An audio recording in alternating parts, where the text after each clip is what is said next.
Sultan Mehmet Han Hazretleri!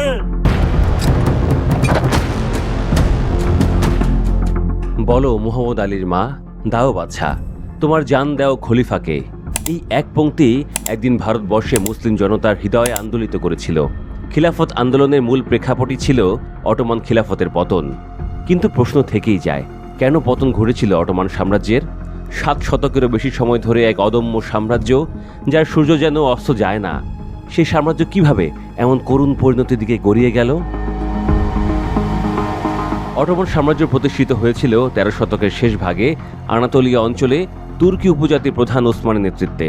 পরবর্তী 400 বছর ধরে এই সাম্রাজ্য ছড়িয়ে পড়ে দক্ষিণ পূর্ব ইউরোপ, পশ্চিম এশিয়া ও উত্তর আফ্রিকার বিস্তীর্ণ অঞ্চলে।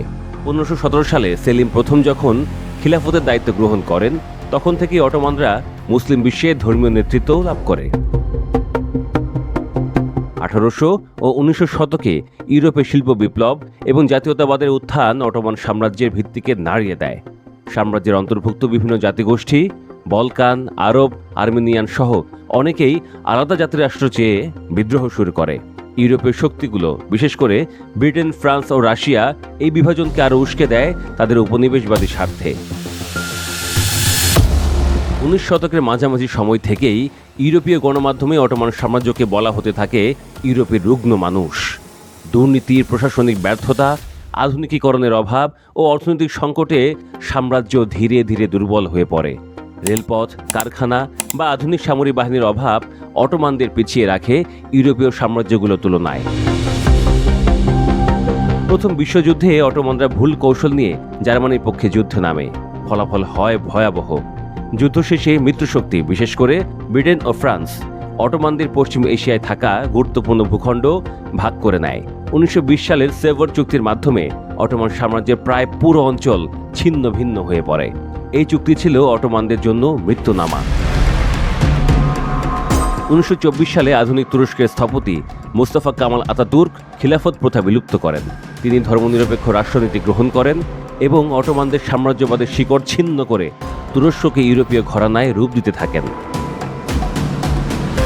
অটোমানদের পতন ভারতবর্ষে এক বিশাল ঝড় তোলে। মুসলিম সম্প্রদায়, যারা দীর্ঘদিন ধরে অটোমান খিলাফতকে ইসলামের প্রতিনিধিত্বকারী বলে মনে করত, তারা ক্ষোভে ফেটে পড়ে। এ থেকে জন্ম নেয় খিলাফত আন্দোলন, যা একসময় মোহনদাস গান্ধী পর্যন্ত সমর্থন করেন, ব্রিটিশ বিরোধী বৃহত্তর আন্দোলনের অংশ হিসেবে। মাওলানা মোহাম্মদ আলী ও শওকত আলীর মতো নেতারা নেতৃত্ব দেন এই আন্দোলনে। নারীরা তাদের অলংকার দান করেন। সাধারণ মানুষ নিজের সন্তান পর্যন্ত তুলে দেন খিলাফতের নামে। এমন আত্মত্যাগ সত্ত্বেও আন্দোলন সফল হয়নি, কারণ খিলাফতের মূল কাঠামোই তখন ধ্বংস হয়ে গেছে। অটোমান সাম্রাজ্যের পতন কেবল একটি সাম্রাজ্যের ধ্বংস নয়, বরং তা ছিল একটি সভ্যতা ও ধর্মীয় নেতৃত্বের অবসান।